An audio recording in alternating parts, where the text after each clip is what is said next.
सभी को मेरा नमस्कार है। आप सभी का हमारे चैनल लाइफ सक्सेस में बहुत बहुत स्वागत है। आज हम इस क्लास में आदिकाल से संबंधित सभी महत्वपूर्ण प्रश्नों को एक ही क्लास में हल करने वाले हैं, इसलिए क्लास में अंत तक बने रहें। अगर आपको ये पसंद आए तो लाइक शेयर सब्सक्राइब करें और ऐसे ही निरंतर महत्वपूर्ण टॉपिकों के साथ प्रैक्टिस करने के लिए हमारे चैनल को सब्सक्राइब करें। तो देर न करते हुए शुरू करते हैं।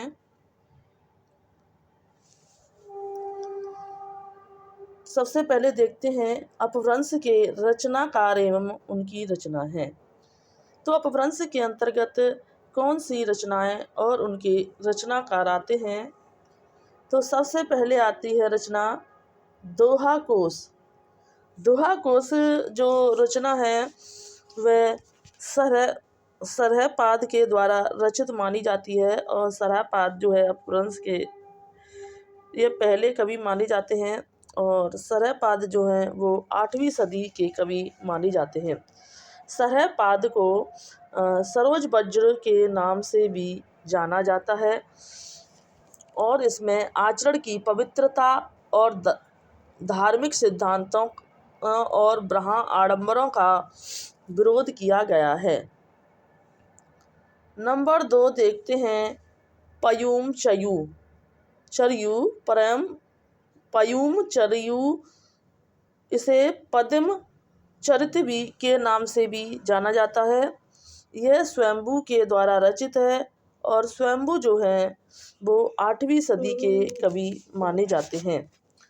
पयुम चरयू में 5 कांड हैं और इसमें 83 संधियों का उल्लेख किया गया है और अपभ्रंश का प्रथम महाकाव्य से माना जाता है और इसमें राम कथा का वर्णन प्रश्नोत्तर शैली में किया गया है और इसमें राम सीता जनक आदि को जैन धर्म में दीक्षा लेते हुए दिखाया गया है।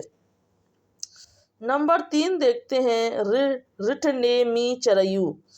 यह भी जो है स्वयंभू के द्वारा रचित है और स्वयंभू 8वीं सदी के कवि माने जाते हैं। इसमें जैन धर्म का उत्तर प्राण ग्रंथ का वर्णन किया गया है। इसमें 22वें तीर्थकर अरिष्टनेमी तथा कौरव पांडवों की कथा का वर्णन किया गया है। नंबर 4 देखते हैं स्वयंभू छंद। स्वयंभू छंद भी यह स्वयंभू के द्वारा रचित माना गया है। इस ग्रंथ में प्राकृतक और अपभ्रंश के छंदों का उदाहरण सहित विवेचन किया गया है। नंबर 5 देखते हैं कुबलय माला कहा। कुबलय माला कहा जो है यह भी उद्धोतन सूरी के द्वारा रचित है और यह उद्धोतन सूरी जो हैं वो 9वीं सदी के कवि माने जाते हैं। नंबर 6 देखते हैं महापुराण। यह जो सभी रचनाएं हैं यह और सभी जो जितने भी इस आदिकाल में सम्मिलित किए हैं सभी परीक्षा में ज़्यादा से ज़्यादा आने वाले टॉपिक हैं। तो महापुराण जो है यह भी पुष्पदंत के द्वारा रचित मानी गई है और पुष्पदंत जो हैं वो 10वीं सदी के कवि माने जाते हैं और महापुराण के अंतर्गत जो है इसमें जैन धर्म के 63 सलाखा पुरुषों के जीवन का चरित्र वर्णन किया गया है। नाय कुमार चरयू और जसहर चरयू जो है यह पुष्पदंत के द्वारा रचित रचना मानी गई हैं और पुष्पदंत जो है 10 कुमार चरित्र पुष्पदंत जो है वो 10वीं सदी के कवि माने जाते हैं। नंबर 8 देखते हैं भविष्यत कहा जो है वो धनपाल के द्वारा रचित मानी गई है और धनपाल जो हैं वो 10वीं सदी के कवि माने जाते हैं। यह अपभ्रंश का प्रथम प्रबंधक काव्य जो है माना जाता है। नंबर 11 देखते हैं योग सार जो है योगसार जोहिंदू के द्वारा रचित रचना है। जोहिंदू जो है वो 10वीं सदी के कवि माने जाते हैं। यह परमार्थ प्रकाश से छोटी रचना है और जोहिंदू योगसार में जो है 108 छंदों का प्रयोग किया गया है। नंबर 10 देखते हैं श्रावकाचार। श्रावकाचार जो है यह देवसेन के द्वारा रचित रचना है और यह 10वीं सदी के कवि माने जाते हैं। इसमें 250 छंदों का प्रयोग किया गया है और इसमें श्रावक धर्म का प्रतिपादन किया गया है और गृहस्थ के कर्तव्यों पर विस्तृत चर्चा की गई है। तो यह सभी महत्वपूर्ण अपभ्रंश की रचना है और बाकी की आगे देखते हैं।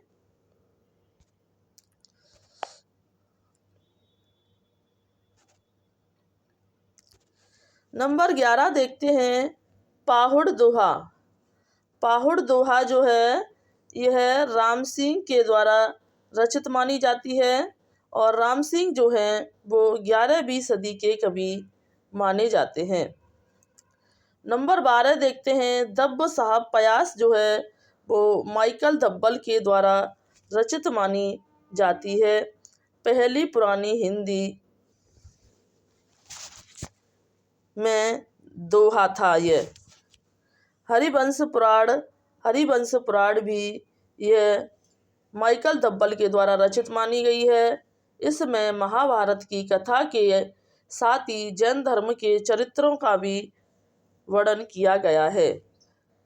करकंड चरयू जो है यह कनकामणि मुनि की रचना मानी जाती है। कनका मुनि जो है यह 10वीं सदी के कवि माने जाते हैं।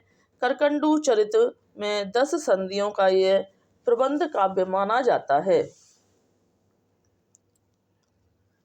नंबर 15 देखते हैं पासडा चरयू। पासडा चरयू जो है वो पद्म कीर्ति की रचना मानी जाती है और यह जो है यह भी 11वीं सदी के कवि माने जाते हैं। पासडा चरयू में 23वें तीर्थकर पार्श्वनाथ के जीवन चरित्र का वर्णन किया गया है। नंबर 16 देखते हैं शब्दानुशासन। शब्दानुशासन जो है वो हेमचंद की रचना है और हेमचंद जो है वो 12वीं सदी के कवि माने जाते हैं। नंबर 17 देखते हैं सुलोचना चरयू। सुलोचना चरयू जो है वो देवसेन गढ़ी की रचना मानी जाती है और जो कि यह भी देवसेन जो है वो 12वीं सदी के कवि माने जाते हैं। नंबर 18 देखते हैं नेमिनाथ रास। तो नेमिनाथ रास जो है यह सुमति गढ़ी की रचना मानी जाती है और सुमति गढ़ी जो है यह भी 12वीं सदी के कवि माने जाते हैं। नंबर 19 देखते हैं रेवंतगिरी रास। रेवंतगिरी रास जो है यह भी विजय सेन सूरी की रचना है और यह भी 12वीं सदी के कवि माने जाते हैं। इसमें नेमिनाथ की प्रतिमा तथा रेवंतगिरी तीर्थक का वर्णन किया गया है। नंबर 20 देखते हैं संदेश रासक। तो संदेश रासक जो है वो आहड़ मान के द्वारा रचित मानी जाती है। इसे आहड़ मान को अब्दुल रहमान के नाम से भी जाना जाता है। अब्दुल रहमान जो हैं वो 12वीं सदी के कवि माने जाते हैं। इसमें 223 छंदों का यह एक बृह काव्य माना जाता है और यह एक खंड काव्य है। इसमें 6 ऋतुओं का भी वर्णन किया गया है।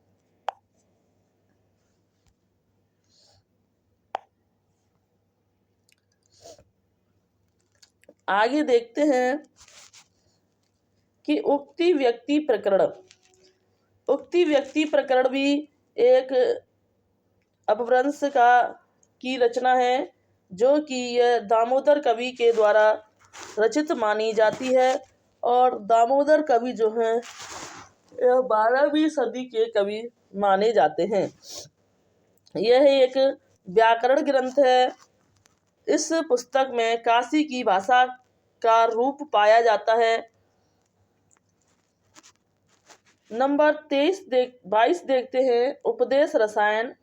उपदेश रसायन भी जिनदत्त सूरी की रचना है और जिनदत्त सूरी जो है यह भी 12वीं सदी के कवि माने जाते हैं।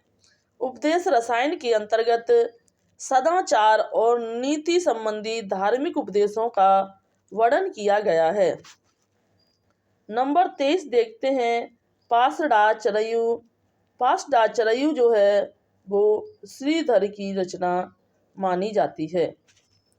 नंबर 24 देखते हैं, भविष्यतचर्यु। भविष्यतचर्यु भी यह श्रीधर की रचना मानी जाती है। नंबर 25 देखते हैं, भरतेश्वरी बाहुबली रास। तो भरतेश्वरी बाहुबली रास जो है यह शालिभद्र सूरी की रचना मानी जाती है। शालिभद्र सूरी जो है वो 12वीं सदी के कवि माने जाते हैं। नंबर 26 देखते हैं, चंदनवाला रास। चंदनवाला रास जो है यह आसगू की कवि रचना मानी जाती है। आसगू जो है वो 13वीं सदी के कवि माने जाते हैं।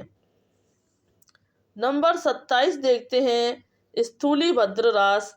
स्थूलीभद्र रास जो है यह जिन धर्मसूरी इनके रचनाकार माने जाते हैं।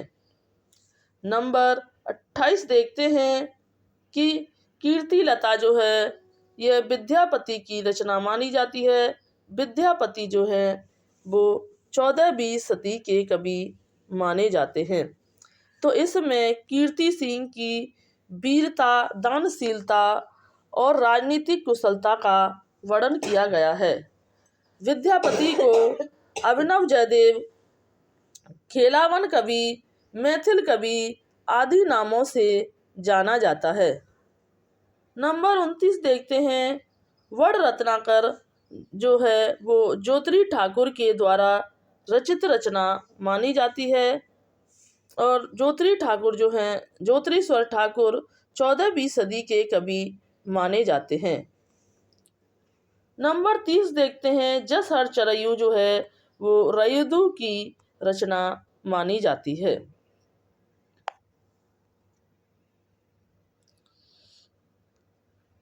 यहाँ से हम आदिकाल से जितने भी महत्वपूर्ण प्रश्न बनते हैं उनको हल करेंगे।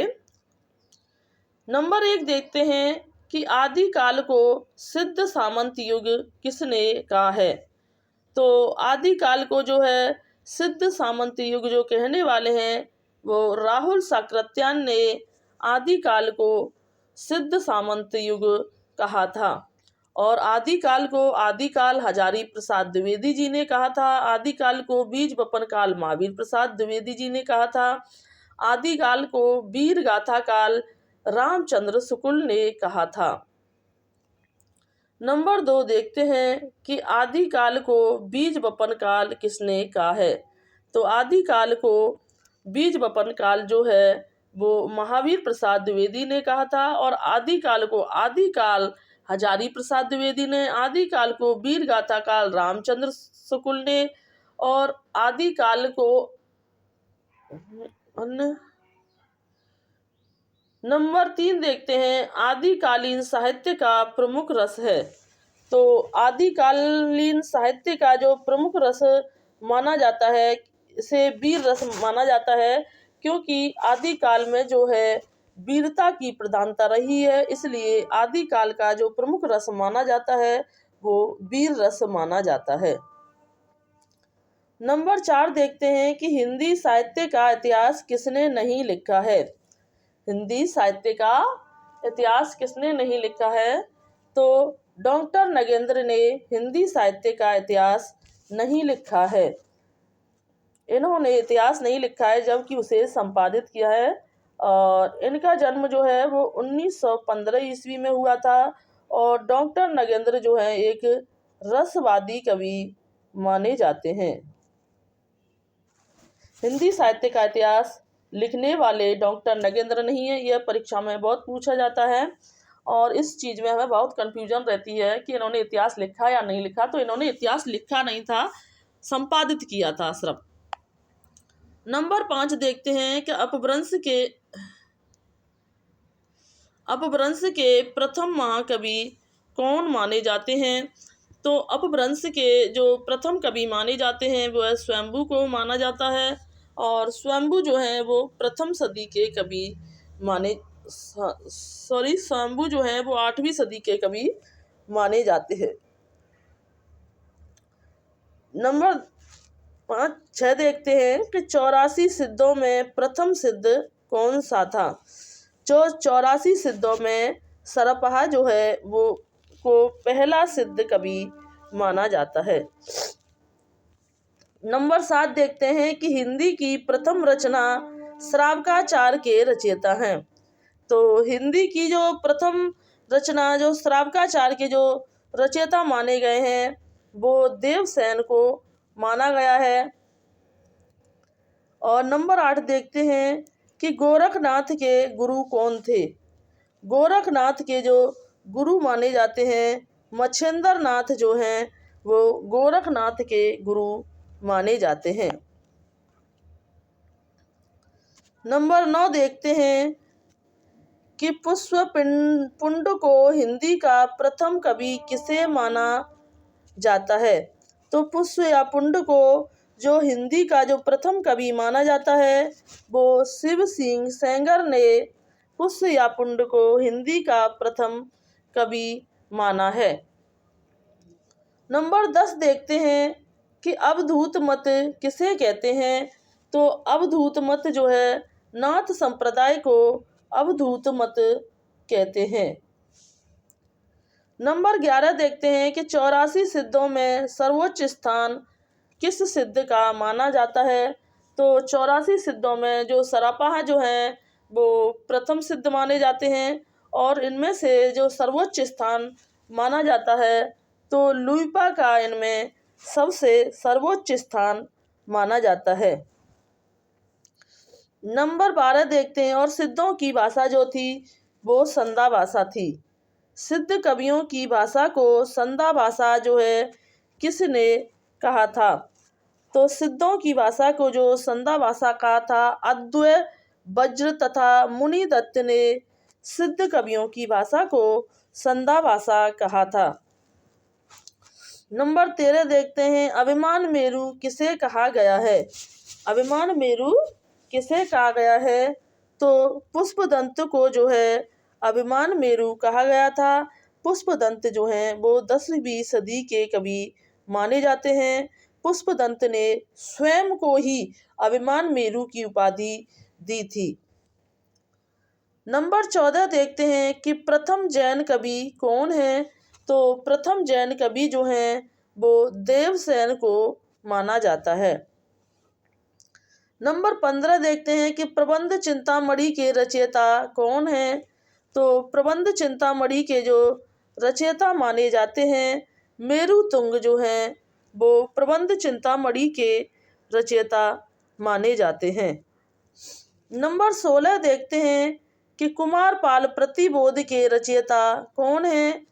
तो कुमारपाल प्रतिबोध के जो रचयिता माने जाते हैं उद्योतन सूरी जो हैं वो कुमारपाल प्रतिबोध के रचयिता माने जाते हैं। आगे देखते हैं कि अपभ्रंश में दोहा काव्य का आरंभ माना जाता है।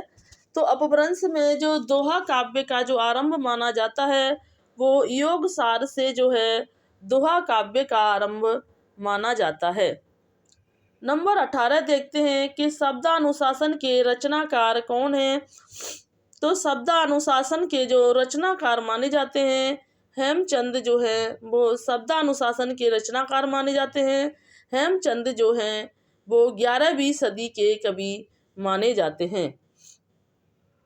नायिकाओं का नक्शिक वर्णन किस रचना में मिलता है। तो नायिकाओं का जो नक्शिक वर्णन मिलता है वो रोड़ाकृत राउलवेल में जो है नायिकाओं का नक्शिक वर्णन मिलता है। और जो राउरवेल जो है एक शिलांकृत रचना मानी जाती है।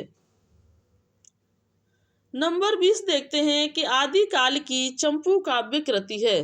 तो आदिकाल की जो चंपू काव्य कृति जो मानी जाती है, राउरवेल को आदिकाल की चंपू काव्य कृति मानी जाती है। ये एक शिलांकित कृति है। और चंपू काव्य जो है किसे कहते हैं, तो चंपू काव्य जो गद्य और पद्य मिश्रित काव्य जो होता है उसे हम चंपू काव्य कहते हैं। नंबर 21 देखते हैं कि शिलाओं पर लिखा हुआ काव्य कौन सा है।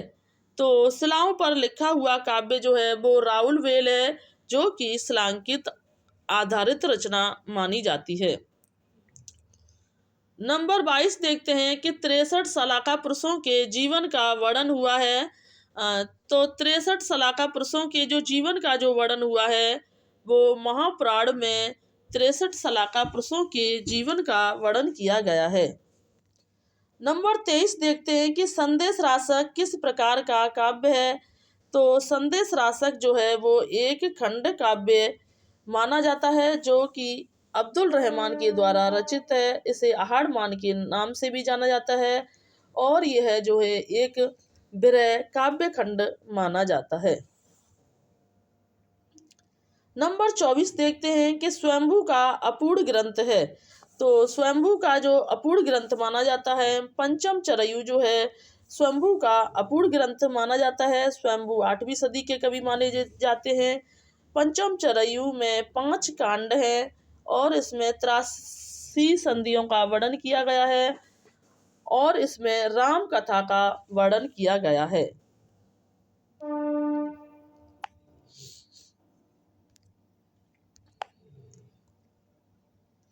आगे देखते हैं नंबर 25, साहित्य का इतिहास दर्शन का लेखक कौन है।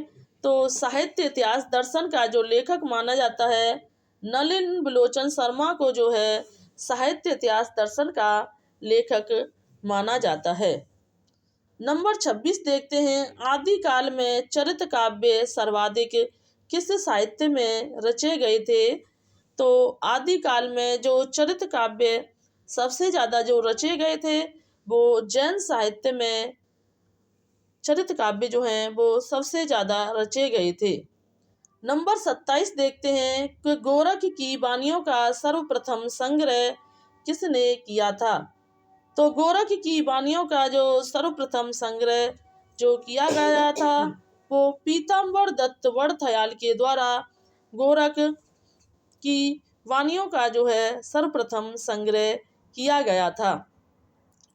नंबर 28 देखते हैं, व्याकरण ग्रंथ कौन सा है। तो युक्ति व्यक्ति प्रकरण जो है ये एक व्याकरण ग्रंथ माना जाता है, जो कि पंडित दामोदर द्वारा रचित माना जाता है। नंबर 29 देखते हैं कि अपभ्रंश में कृष्ण काव्य के प्रेरणा कौन माने जाते हैं। तो अपभ्रंश में जो कृष्ण काव्य के जो प्रेरणा माने जाते हैं, स्वयंभू जो है वो अपभ्रंश में कृष्ण काव्य के प्रेरणा माने जाते हैं और स्वयंभू 8वीं सदी के कवि माने जाते हैं। तो स्वयंभू जो है वो राम काव्य के भी प्रेरणा माने जाते हैं और कृष्ण काव्य के भी प्रेरणा माने जाते हैं। यह दोनों के ही प्रेरणा माने जाते हैं। नंबर 30 देखते हैं कि बीसल देव रासो की नायिका कौन है। तो बीसल देव रासो की जो नायिका मानी जाती है, राजमती जो है वो बीसल देव रासो की नायिका मानी जाती है। बीसल देव रासो जो है वो नरपति नाहल के द्वारा रचित माना जाता है और बीसल देव रासो श्रृंगार प्रधान रचना मानी जाती है। और बीसल देव रासो में जो है 12 मासा वर्णन किया गया है। नंबर 31 देखते हैं कि चंद्रवरदाई को छप्पियों का राजा किसने कहा है। तो चंद्रवरदाई को जो छप्पियों का राजा का है वो शिव सिंह सेंगर ने चंद्रवरदाई को छप्पियों का राजा कहा है।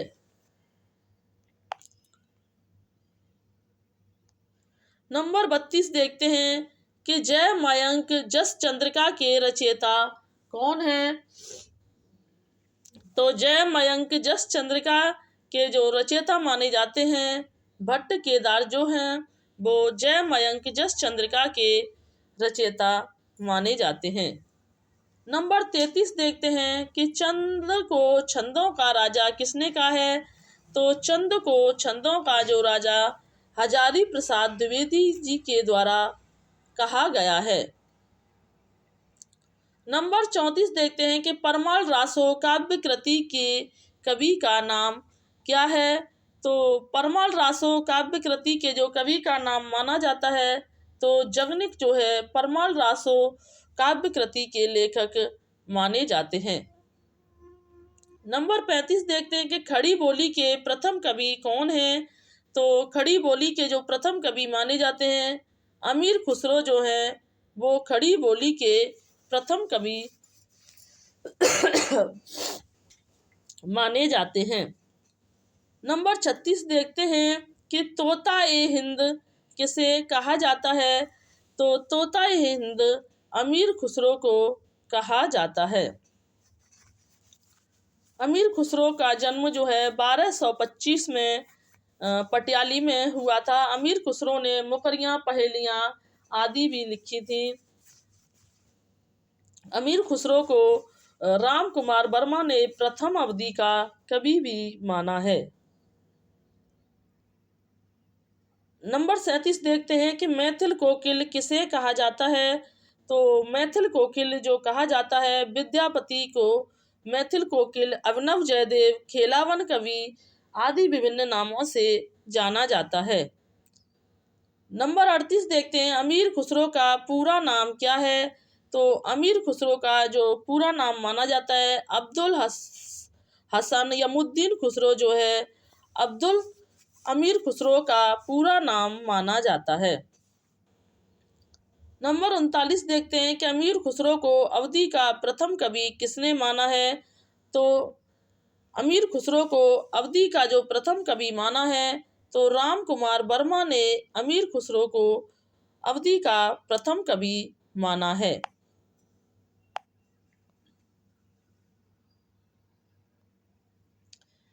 तो यहाँ पर जो भक्ति काल से संबंधित जितने महत्वपूर्ण प्रश्न बनते थे वो यहाँ पर समाप्त होते हैं। आज की क्लास को हम यहीं समाप्त करते हैं। अगर आपको हमारी ये क्लास अच्छी लगी हो तो इसे लाइक्स एवं ज़्यादा से ज़्यादा शेयर करें और ऐसे ही निरंतर महत्वपूर्ण टॉपिकों के साथ प्रैक्टिस करने के लिए हमारे चैनल को सब्सक्राइब करें और एक कमेंट ज़रूर किया करें जिससे कि हमें मोटिवेशन मिलता है।